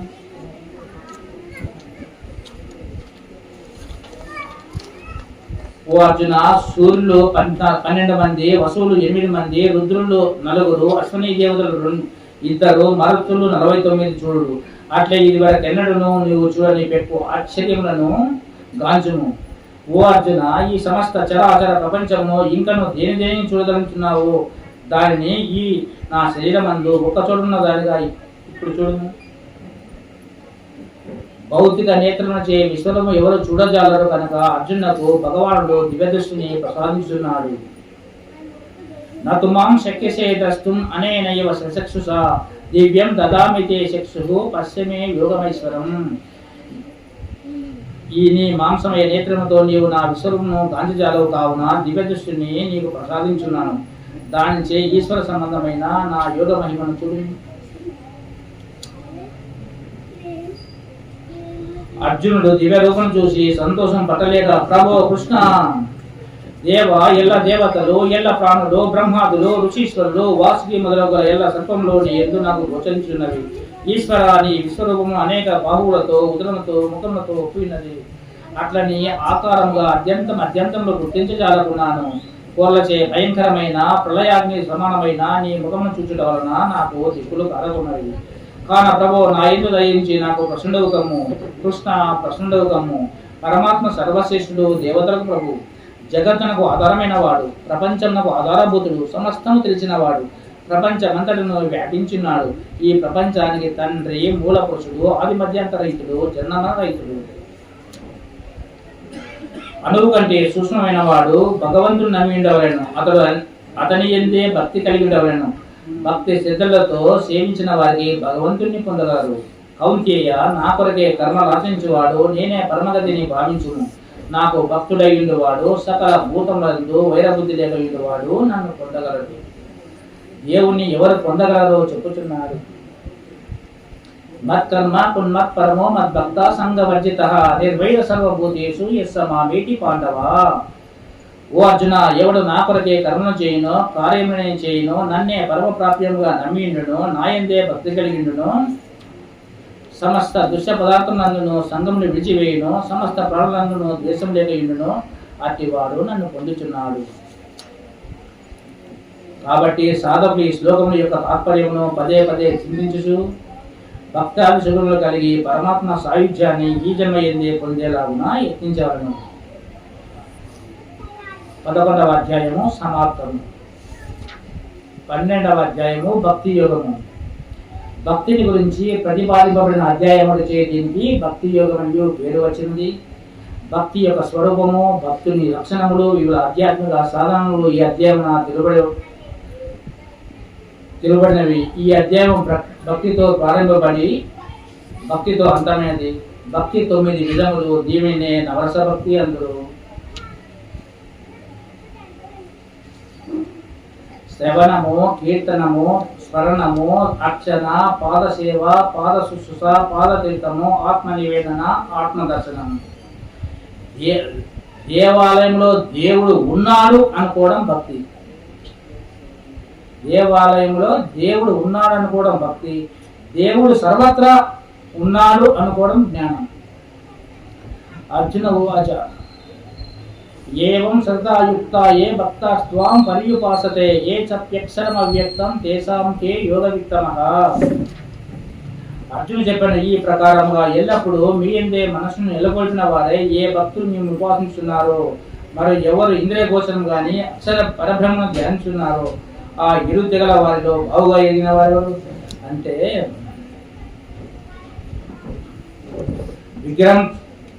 విగ్రహం పెట్టి కొలిచేవారు, విగ్రహం లేకుండా కొలిచేవారు ఎవరు అని అడుగుతున్నాడు. అర్జుని సంశయం మనకు భగవానుడు తీసివేయుచున్నాడు. శ్రీ భగవాను వాచ మయ్యావేశ మనో ఏమాం నిత్యాయుక్త ఉపాసతే శ్రద్ధయా పరయోపేతః తేమే యుక్త తమామతః. శ్రీ భగవంతుడు చెప్పిన నాయందు మనసు నిలిపి నిరంతరము దైవ చింతనాపరులై తదేక నిష్ఠులై మిక్కిలి శ్రద్ధతో కూడుకున్న వారై ఎవరు నన్ను ఉపాసించున్నారో వారే ఉత్తమ యోగులని నా అభిప్రాయం. మనసును పరమాత్మ యందు నిలుపుట, నిరంతరము దైవ చింతనాపరులై ఉండుట, మిక్కిలి శ్రద్ధతో కూడుకొని ఉండుట పై మూడింటిని అనుష్ఠించువాడెవడో అతడు సర్వశ్రేష్ఠుడు అవుతున్నాడు. యోగి కాని సగుణోపాసకుడా, నిర్గుణోపాసకుడా, సన్యాసియా, గృహస్థుడా, ద్విజుడా, ద్విజేతరుడా అని ప్రశ్నించలేదు. ఆహా భగవానుడి విశాలభావం ప్రకటించని భక్తికి శ్రద్ధకు ఏకాగ్రతకు ప్రాధాన్యం సంగిరే గాని ఒకనొక మార్గమునకు సంప్రదాయం కాదు. సగుణ నిర్గుణోపాసన రెండింటిలో నిర్గుణోపాసన సామాన్యులకు కష్టతరమనియు దేహాభిమానం గలవారికి అయ్యేది బహు ప్రయాసంగా ఉండును. అనన్య భావంతో తన్ను కూర్చి ధ్యానించు వారిని సంసార సాగం నుండి ఉత్తరించదని భగవాను పిలుచున్నాడు. అందరు నిశ్శబ్దం కూర్చోండి, అందరు నిశ్శబ్దం అనండి.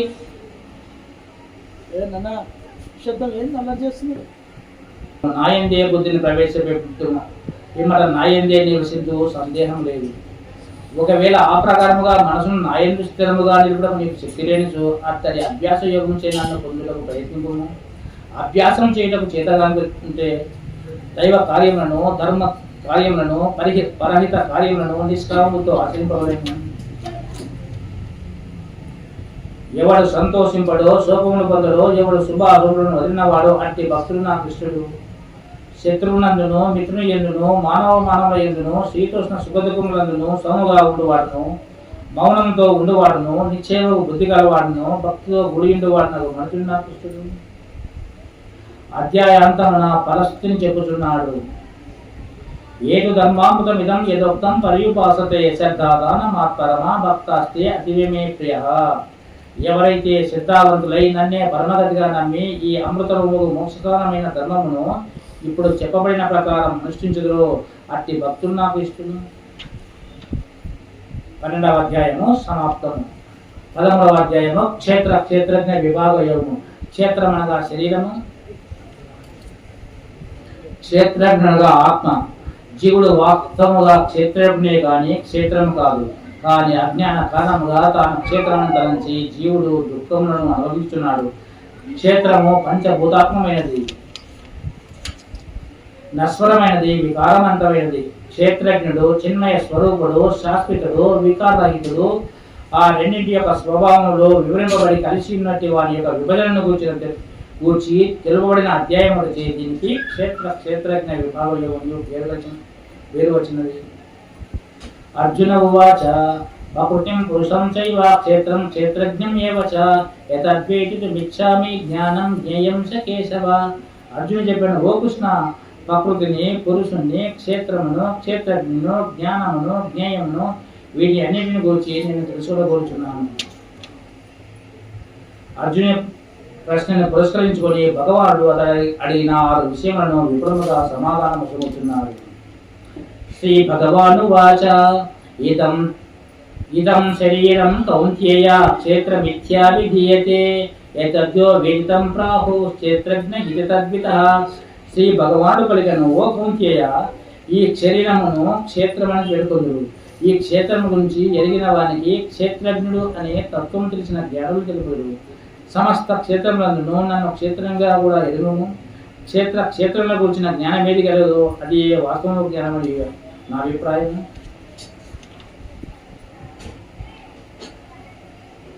జ్యోతిషామపి తజ్జ్యోతిః తామసః పరముచ్యతే జ్ఞానం జ్ఞేయం జ్ఞానగమ్యం హృది సర్వస్య విస్థితం.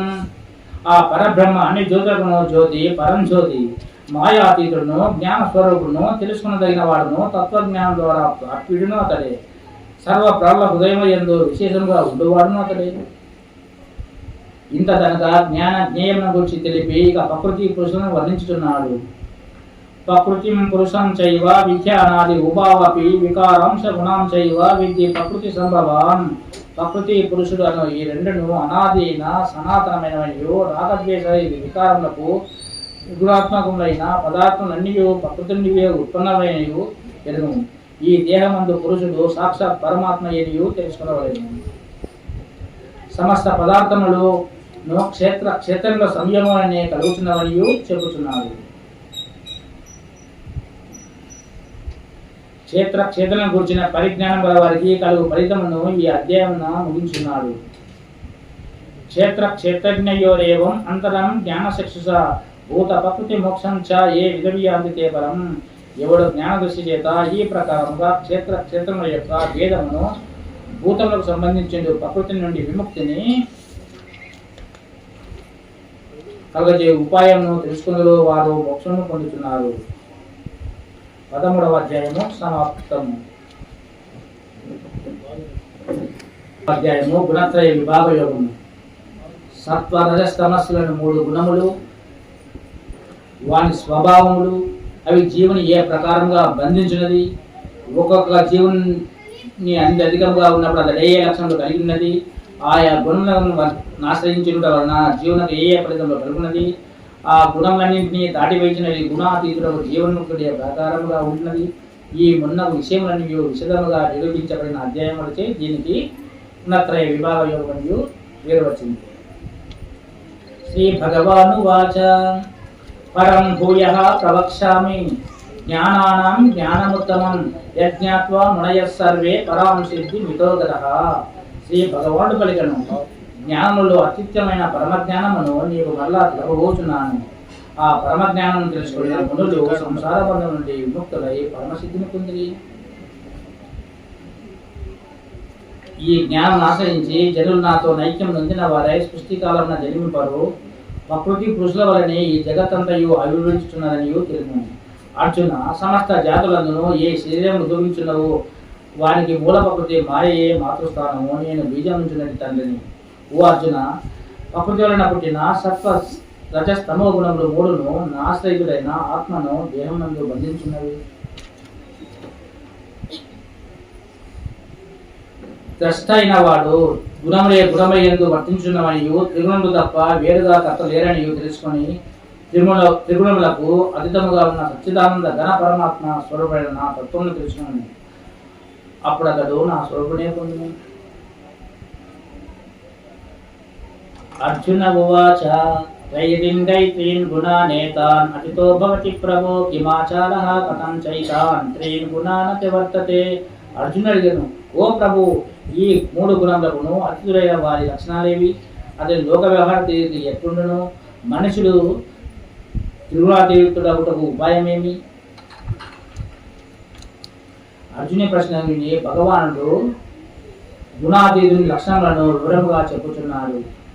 శ్రీ భగవాను వాచ ప్రకాశం చ ప్రవృత్తిం చ మోహమేవ చ పాండవ నద్వేష్టి సంప్రవృత్తాని నివృత్తాని కాంక్షతే. శ్రీ భగవానుడు పలికిన, ఓ పాండవ, సత్వగుణ కార్యరూపమైన ప్రకాశము, రజోగుణ కార్యరూపమైన ప్రవృత్తి, తమోగుణ కార్యరూపమైన మోహము తమంతలో తామే ఏర్పడినప్పుడు త్రిగుణాతీతుడు ద్వేషింపడు, అనగా వాటిని గూర్చి విచారపడు. అట్లే అవి తొలగిపోయినప్పుడు వాటికి కాంక్షింపడు, అనగా ఎల్లప్పుడూ ఒకే స్థితిలో ఉండును. త్రిగుణాతీతుడు స్వస్వరూపమునందే నిరంతరం స్థిరయుడును, సుఖ దుఃఖములను సమానముగా భావించును. మట్టి, బంగారము, రాయి మొదలగు ఇవి సమభావంతో కలిగిను. అతడే ధీరుడు అయి జ్ఞాని. ప్రియాప్రియములకు కానీ నిందాస్తులకు కానీ తొనగడు, అనగా రెండింటి ఎందును సమస్థితిలోనే ఉండును. మానవుల ఎందును, మిత్రుల ఎందును, శత్రుల ఎందును సమభావంతో ప్రవర్తించేవాడును, విద్యుక్త కర్మలను ఆచరించు కర్తృత్వాభిమానం లేనివాడును త్రిగుణాతీతుడు అనబడును. అనన్య నిర్మలమైన భక్తి యోగం ద్వారా నన్నే నిరంతరం భజించేవాడును, ఈ మూడు గుణములను పూర్తిగా అత్యులైన వాడును ఆ పురుషుడు సచ్చిదానంద ఘన పరబ్రహ్మ ప్రాప్తిని అడుగుతున్నాడు. తాను సాక్షాత్ పరబ్రహ్మయేమియో శ్రీకృష్ణమూర్తి తెలుపుతున్నాడు. బ్రాహ్మణో హి ప్రతిష్టాహం అమృతస్య వేసచ శాశ్వతస్య ధర్మస్య సుఖైశ్రీ కాంతికస్య చ. ఈయనగాటి శాస్త్ర పరబ్రహ్మమును, అమృతత్వమును, సనాతన ధర్మమును, అఖండానందమునకు లేని ఆధారము. 14వ అధ్యాయము సమాప్తము.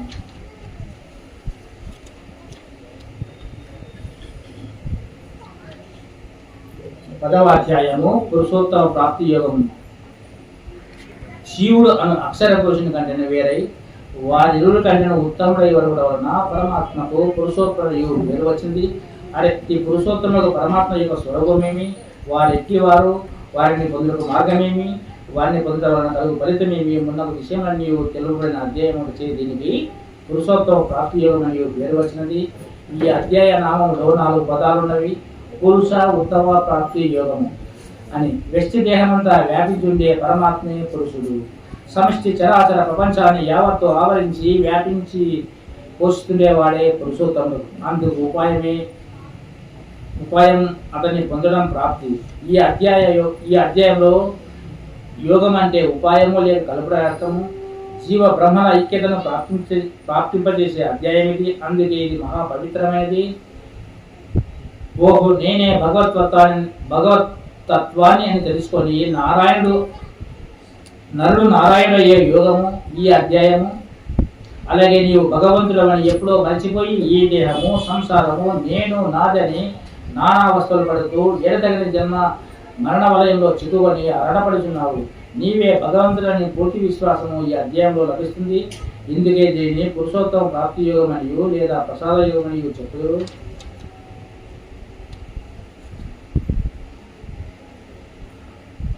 ఊర్ధ్వమూలభగశాతం అశ్వత్థం ప్రాహురవ్యయం చందాంసి యస్య పర్ణాని యస్తం వేద స వేదవిత్.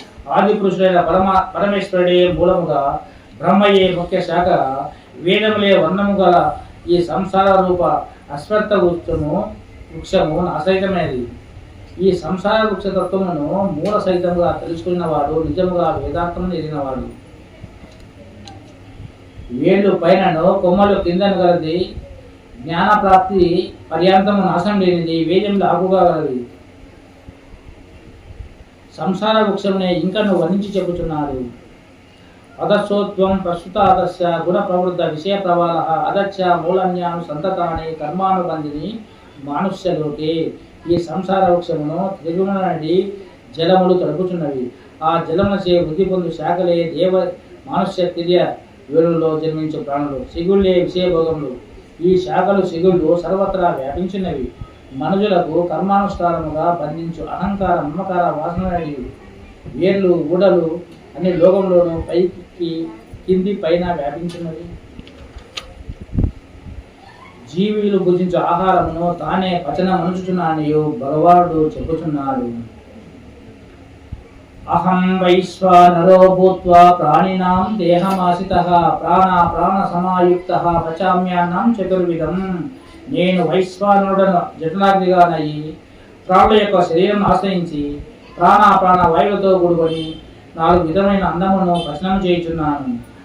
భక్ష్యము దంతములచే కొరకబడినవి, అన్నము ఆహారము జీర్ణం చేయనది, భోజ్యము నాలుకచే చపరించవలసినవి అంటే మెత్తటి వస్తువులు, లేహ్యము నాలుకచే రుచి చూడబడినవి, చోష్యము నోటిచే జుర్రబడు పాయసము మజ్జిగ మొదలైనవి. కాబట్టి ప్రతి వారును తాము భోజనం చేయడం ముందుగా తమ ఆహారమును దైవం సమర్పించి లేక అందులో కొంత భాగమును దైవ స్వరూపులకు భూతకోటకు పెట్టి భగవద్భావనతో భుజించవలను. అప్పుడు ఆ భోజనమును క్రియ యజ్ఞముగాను భుజించు పదార్థం అమృతముగాను మారిపోవును.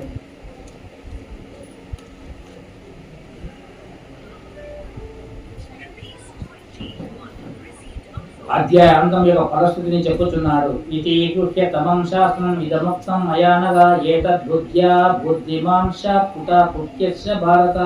ఓ పుణ్యపురుష అర్జున, అత్యంతము గోప్యమైన ఈ శాస్త్రము ఈ విధముగా నీకు తెలిపిని.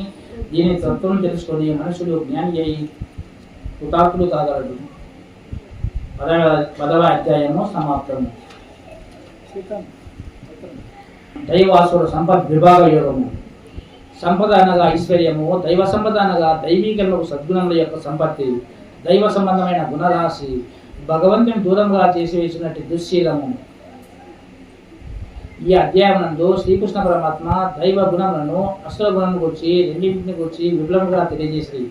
ఇయనగా రెండింటిని తెలుసుకున్నచో సాధకుడు తన హృదయమును బాగుగా పరిశోధించుకుని దైవ గుణం లేనిచో సంపాదించటమును, ఉన్నచో ఇంకను అభివృద్ధి పరచటమును, అష్టగుణములు ఉన్నచో పారగులను అవకాశం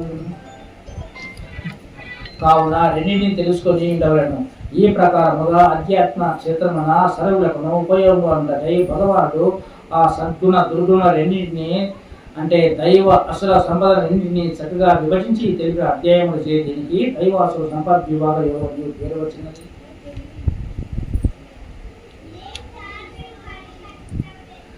మనుషులలో 2 రకాలు ఉంటారు. ఇప్పుడు దైవ గుణముల గురించి చెప్తున్నాను. శ్రీ భగవాను వాచ అభయం సత్వ సంశుద్ధి జ్ఞానాయోగ వ్యవస్థితి దానం సమక్ష యజ్ఞచ్చ స్వాధ్యాయ స్తప అర్జవం అహింసా సత్యమక్రోధ త్యాగ శాంతిరపైశునం దయా భూతేస్వ లోలుప్తం మార్దవం హీరచాపలం. శ్రీ భగవాన్ చెప్తున్నాడు దైవగుణం కావాలి. భయము లేకునుట, అంతఃకరణ శుద్ధి, జ్ఞానయోగం నందుట, దానము, బాహ్యేంద్రియ నిగ్రహము, జ్ఞానయజ్ఞము అంటే వేదశాస్త్రాల అధ్యయనము, తపస్సు, కపటము లేకుండా, అహింస, సత్యము, కోపము లేకునుట, త్యాగబుద్ధి కలిగినుట, శాంత స్వభావములు లేకునుట, కొండెములు చెప్పకుండుట, ప్రాణుల దయగలిగినుట, విషయంలో అంత ఆసక్తి లేకునుట, మృదుత్వము, సిగ్గు, చంచల స్వభావం లేకునుట, ప్రతిభ, ఓర్పు, ధైర్యము, బాహ్యాభ్యంతర శుచిత్వము, ఎవరిని ద్రోహం చేయకుండా, దోహ చింతన లేకుండా, స్వాతిశయము లేకుండా అంటే తాను పూజింపదగిన వారిని అభిమానము, గర్వం లేకుండా అని ఈ సుగుణములు దైవ సంపత్తి ఎందుకున్న వానికి కలుగుతున్నది. ఇంకా అసుర సంపద అంటే అక్షర గుణాలు కావాలి. దంభోదర్ప అభిమానచ్చ క్రోధ పారుష్యమేవ చ అజ్ఞానం చాపి జాతస్య సంపద మాసురిం. ఓ అర్జున, దంభం అంటే కపటము, దర్పం అంటే మొండితనము, అభిమానం అంటే దురహంకారము, కోపం అంటే వాక్కు మునగు వానియందు, పారుష్యము మాటల యందు, శ్రేష్ఠయందు కఠినత్వము, అవివేకము అని ఈ దుర్గములు అసుర సంపద ఎందు పుట్టిన వానికి కలుగుచున్నవి. ఓ అర్జున, దైవ సంపద ముక్తిదాయకము, అసుర సంపద బంధహేతు. నీవు దైవ సంపదతో పుట్టినవాడు కనుక శోకింపము.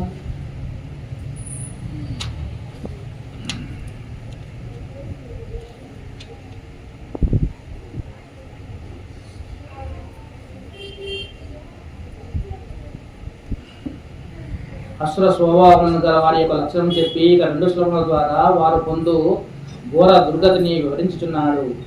కావున అహం ద్విషదః క్రూరాన్ సంసారేషు నరాధమాన్ క్షిప్యమ్యాచశ్రమశుభాన్ అసురీస్వేవ యోనిషు.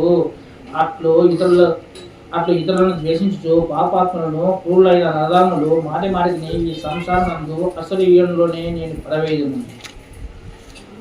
అసురీం యోని మాపన్న మూఢా జన్మాని జన్మని మామ ప్రాప్యేవ కౌంతేయ తతో ఎంత దమాంతరిం. ఓ అర్జున, అసురీ ప్రకృతి గల మూడులు నన్ను పొందగయే ప్రతి జన్మ ఎందును అసురీ యోనినే పొందు చివరకు అంతకంటేను హీనమైన గతిని పొందుదురు, అనగా ఘోరమైన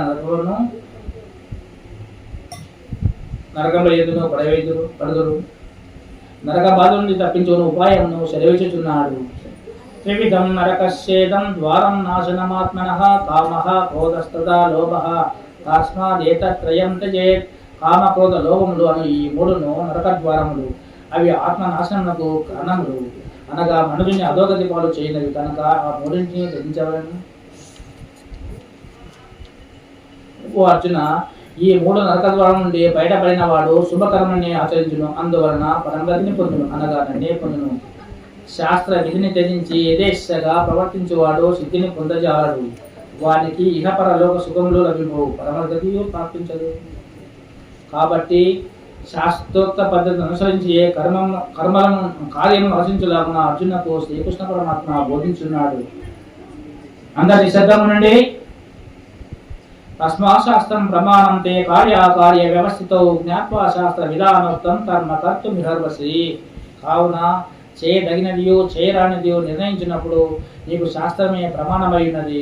శాస్త్రమందు చెప్పిన దాన్ని తెలుసుకొని దాన్ని అనుసరించి నీవి ప్రపంచమున కర్మను చేయను. 16వ అధ్యాయము సమాప్తము.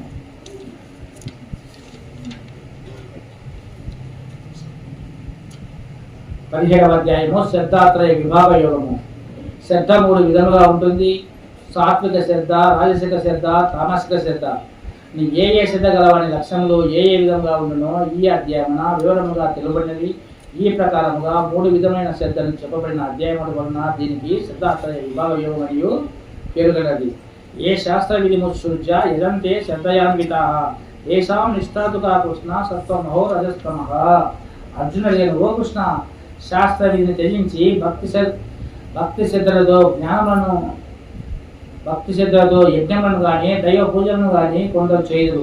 వారి నిష్ఠ సాత్వికమా, రాజసమా, తామసమా ఏది అయినది? అర్జున ఆ ప్రశ్నకు భగవానుడు సమాధానం సమూచున్నాడు.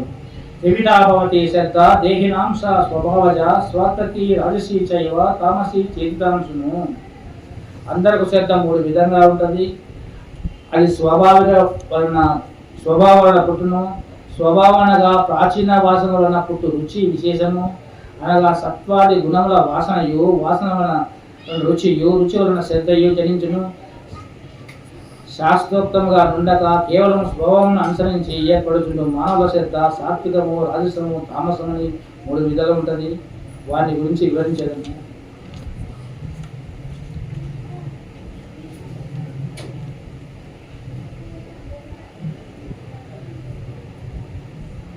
దేవద్విజగురు ప్రాజ్ఞ పూజనం చౌచమార్జకం బ్రహ్మచర్య మహింసాస శరీరం తపవుచ్యతే. దేవతలను, బ్రాహ్మణులను, గురువులను సేవించుట పవిత్రత, నిరాడంబరత్వము, బ్రహ్మచర్యము, అహింస అన్నవి శారీరక తపస్సులను. పరులకు నొప్పి కలగజేయనదియో, సత్యమైనదియో, ప్రియములను కలగజేయనదియో వాక్కు, వేదాదుల అధ్యయనము అన్నవి వాచిక తపస్సుని చెబుతారు.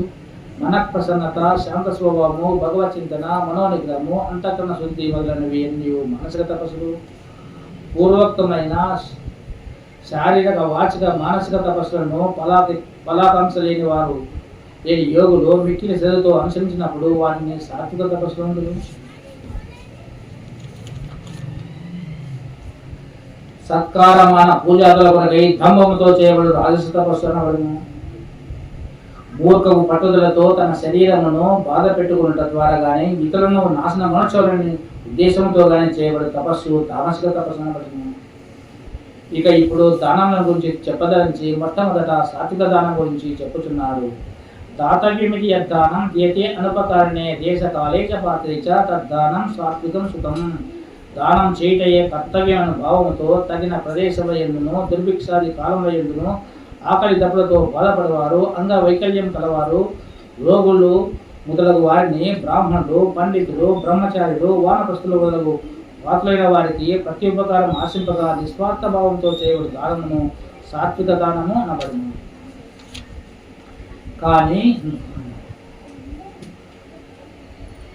కానీ ప్రతి ఉపకారం ఆశించి గాని ప్రతిఫలాపేక్షతో గాని వివిధమైన ఒత్తిళ్లకు లోనై గాని బాధపడచ్చు విధి లేక ఇచ్చు దానము రాజసిక దానములు.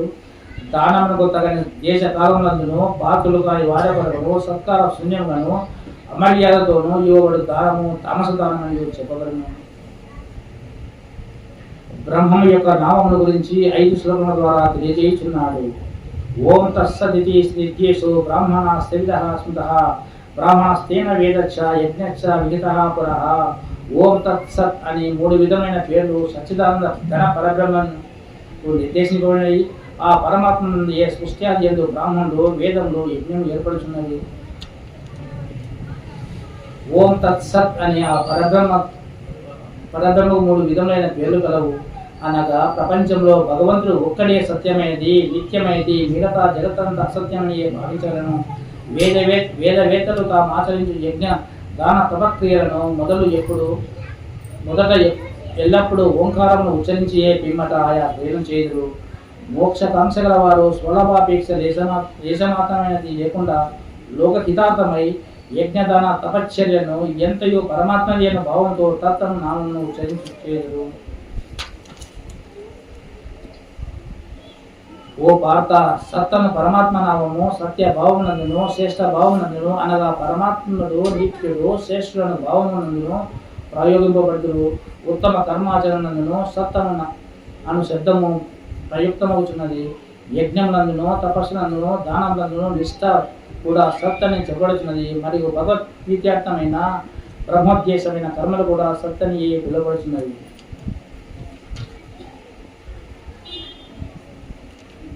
అశ్రద్ధతో ఆచరింపబడు కార్యము అసత్యని అంటే చేయబడిన దానితో సమానమని చెప్పుచున్నాడు.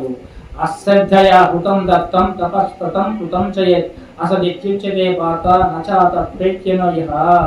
ఓ అర్జున, శ్రద్ధ లేకుండా అంటే విశ్వాసం లేకుండా చేయబడు హోమము, ఇయ్యబడు దానము, ఆశించబడు తపస్సు, ఇంకను జరగబడు ఇతర శుభకర్మలన్నీ అసత్ అని చెప్పబడుతున్నది. దాని వలన జీవించిండగా కానీ మరణించిన విధవ కానీ ఎట్టి ప్రయోజనము కలగదు.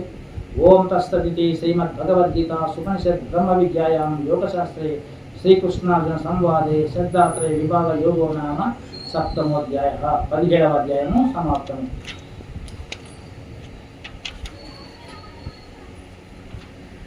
చివరిది మోక్ష సన్యాస యోగము. ఇంతవరకు ఎవరు వినని వారు కూడా ఈ చివరి అధ్యాయంలో ప్రతి అధ్యాయం భగవద్గీత మొత్తం సారాంశం వినిపించబడుతుంది. అందరు నిశ్శబ్దంగా ఉండండి. ఇదే ఈ ఆశయకారణం చివరిసారిగా ఉంటుంది.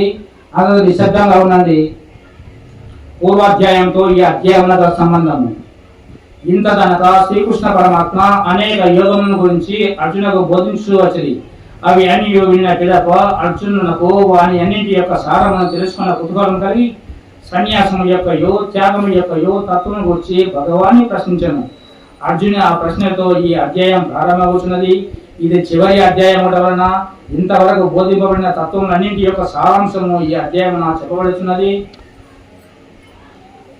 అర్జునుడు అడుగుతున్నాడు, సన్యాసస్య మహాబాహో తత్వమిచ్ఛామి వేదితుం త్యాగస్య చ హృషికేశ పుటకేశిని సూదన. ఓ మహాబాహో, అంతర్యామి వాసుదేవ, సన్యాస తత్వమును త్యాగతత్వమును వేరెవరుగా తెలుసుకునేందుకు. అర్జుని ప్రశ్నకు భగవానుడు సమాధానం సమూచున్నాడు. శ్రీ భగవాను వాచ కామ్యానాం కర్మాణం న్యాసం కవయో సన్యాసం కవయో విదుః సర్వకర్మ ఫలత్యాగం ప్రాహుత్యాగం విచక్షణః. శ్రీ భగవంతుడు చెప్పాను, కామ్యకర్మను మొదటయే సన్యాసమనియు కొందరు పండితులు చెప్పుదురు. విచక్షణాశీలైన మరికొందరు మాత్రము సర్వకర్మ ఫలమును తెన్నుట సన్యాసమనియు పేర్కొందురు. కామ్యకర్మలు అంటే స్త్రీ, పుత్ర, ధనాది ప్రియ వస్తువు ప్రాప్తికి, సంకటములు, రోగములు మొదలగునవి నివృత్తికి చేయబడు యజ్ఞ దాన తపక్రియలు అంటే ఉపాసనలు మొదలు వారిని కామ్యకర్మలు. కొందరు విద్వాంసులు కర్మలన్నీను దోషయుక్తంలే కావున వాటిని త్యజించవలని చెప్పుదురు. కానీ యజ్ఞ దాన తపశ్చర్యాది కర్మలు త్యాజ్యములు కావని మరికొందరు చెప్పుదురు. ఇట్లు కర్మను గురించి భిన్న మతములు తెలిపి శ్రీకృష్ణమూర్తి ఆ విషయమును తన నిశ్చయం తెలియచున్నాడు. నిశ్చయం శూన్యమే తత్ర త్యాగే భరత సత్తమ త్యాగో హి పురుష వ్యాఘ్ర త్రివిధ సంప్రతిత. ఓ పురుషశ్రేష్ఠ అర్జున, సన్యాసము త్యాగమును రెండు విషయములో మొదట త్యాగము గురించి నా నిశ్చయమును వినుము. త్యాగము సాత్వికము, రాజసము, తామసమును మూడు విధములుగా ఉన్నవి. యజ్ఞదాన తపశ్చర్యాది కర్మలు త్యజించదగినవి కావు, అవి ఆవశ్యకము అనుష్ఠింపదగినవి. ఏనగా యజ్ఞదాన తపస్సులను మూడు కర్మలే బుద్ధిమంతులైన వారిని పవిత్రమంచును. కావున ఓ భారత, యజ్ఞదాన తపోకర్మలను మరియు కర్తవ్య కర్మలను అన్నింటినీ ఫలాశక్తులను త్యజించి ఆవశ్యకము అర్చించాలన్నది ఉత్తమోత్తమైన నిశ్చితాభిప్రాయం. శాస్త్ర విహిత కర్మాచరణం నందు త్యజించుట ఉచితం కాదు. కావున మోహవశమున దాన్ని త్యజించుట త్యాగము అనబడుతుంది.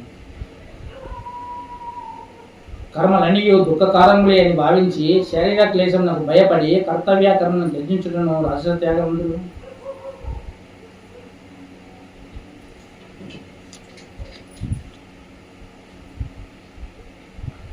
అట్టి పరమేశ్వరుని తన స్వాభావిక కర్మల ద్వారా పూజించి మానవుడు పరమసిద్ధిని పొందుతున్నాడు. పరమేశ్వరుడే తనకు సర్వస్వం అని భావించుచు ఆయన ఆజ్ఞానుసారము మనోవాక్యముల ద్వారా పరమేశ్వరుని కొరకే స్వాభావిక కర్తవ్య కర్మను ఆచరించుట, కర్మల ద్వారా పరమేశ్వరుని పూజించుట. ఎవరి వలన ప్రాణులకు ఉత్పత్తి మొదలగు ప్రవర్తనం అంటే ప్రవృత్తి కలుగుతున్నదో, ఎవరి చేత ఈ సమస్త ప్రపంచము వ్యాపించబడినదో వారికి మనుషుడు స్వకీయ కర్మచే ఆరాధించి జ్ఞానయోగ్యతారూప సిద్ధిని పొందుతున్నాడు. శ్రేయాన్ స్వధర్మో విఘ్నః పరధర్మ అనుష్ఠిత స్వభావ నియతం కర్మ కుర్వన్నాప్నోతి కిల్బిషం. బావుగా ఆచరింపబడిన పరధర్మం కంటేనో గుణరహితమైనను స్వధర్మాచరణము శ్రేష్టమైనది. స్వభావం అనుసరించి కర్మను ఆచరించే మనుషులకు ఎట్టి పాపమును ఏమాత్రం అందినే అంటావు.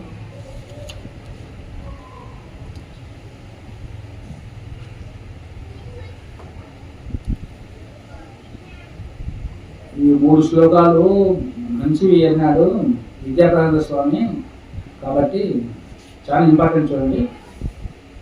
ఈ కంఠస్థం కూడా చేసుకుంటే మంచిది.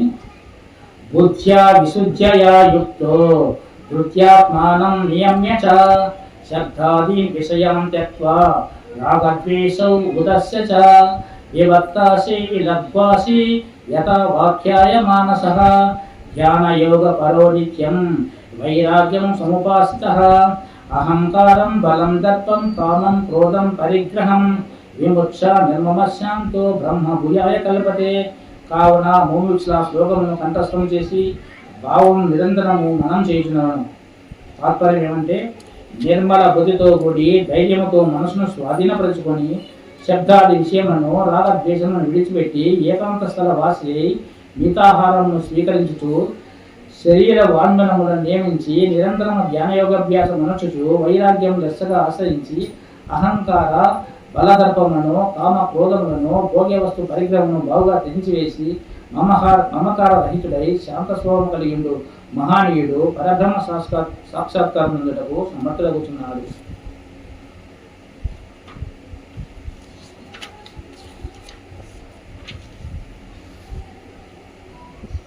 తాను చెప్పదలించిన పరమరక్ష బోధను భగవానుడు చెప్పుచున్నాడు. మన్మనాభవ మద్భక్తో మధ్యాచి మాం నమస్కురు మమే వైశ్య సత్యం తే ప్రతిజానో ప్రియోసి మే. ఓ అర్జున, నీవు నా యందు మనస్సును నిలుము, నా భక్తులకము నన్నే సేవింపుము, నాకు ప్రణమిలుము. ఇట్లు చేయటం వలన నన్నే పొందగలవు. ఇది ప్రతిజ్ఞాపూర్వకముగా నేను చెప్పుచున్నాను. గీతా సారము శరమ శ్లోకమును చెప్పుచున్నాడు. సర్వధర్మాన్ పరిత్యజ్య మామేకం శరణం వచ అహం తా సర్వపాపేభ్యో మోక్ష ఇష్యామి మార్షః. సమస్త ధర్మమును విడిచిపెట్టి నన్ను ఒక్కని మాత్రం శరణు, నేను సమస్త పాపం నుండి నేను విముక్తిగా చేసేదను. భక్తి లేని వానికి కానీ భగవద్వాక్యంపై విశ్వాసం లేని వానికి కానీ ఈ గీతాశాస్త్రమును ఉపదేశించరాని తెలుపుచున్నాడు. ఇదం తే నాతపస్కాయ నభక్తాయ కదాచన నచ అశుశ్రవే వాచ్యం నచమాం యో అభ్యసూయాతి. నీకు బోధింపబడిన ఈ గీతాశాస్త్రము తపస్సు లేని వానికి కానీ, భక్తులు కాని వానికి కానీ, వీళ్ళకి ఇష్టం లేని వానికి కానీ, నన్ను దూషించు వానికి కానీ ఎన్నడూ చెప్పదగినది కాదు.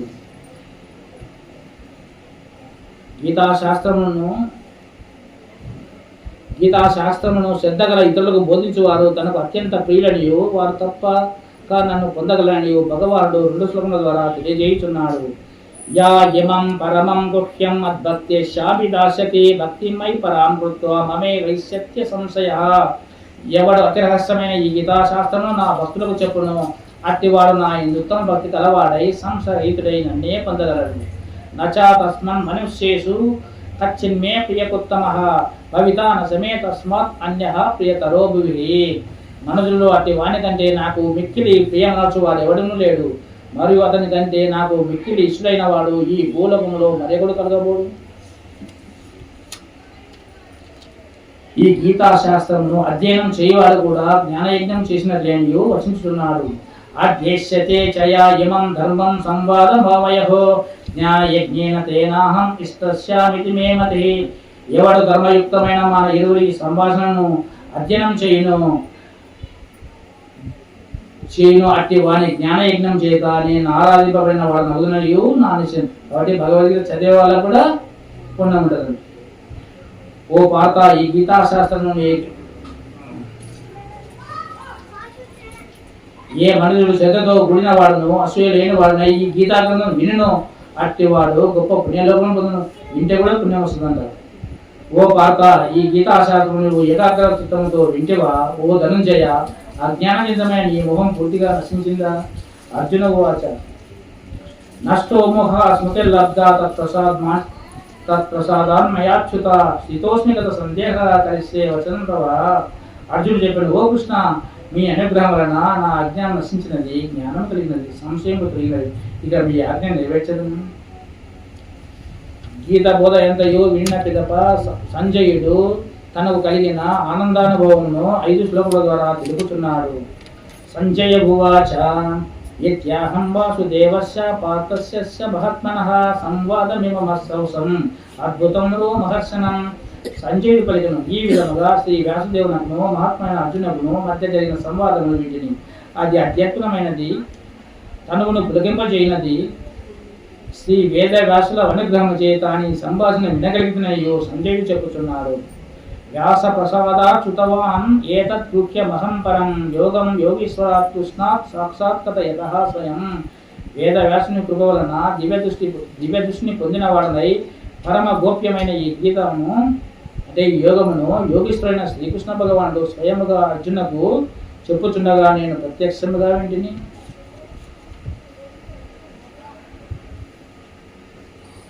రాజాన్ సంస్కృత్య ఇమమద్భుతం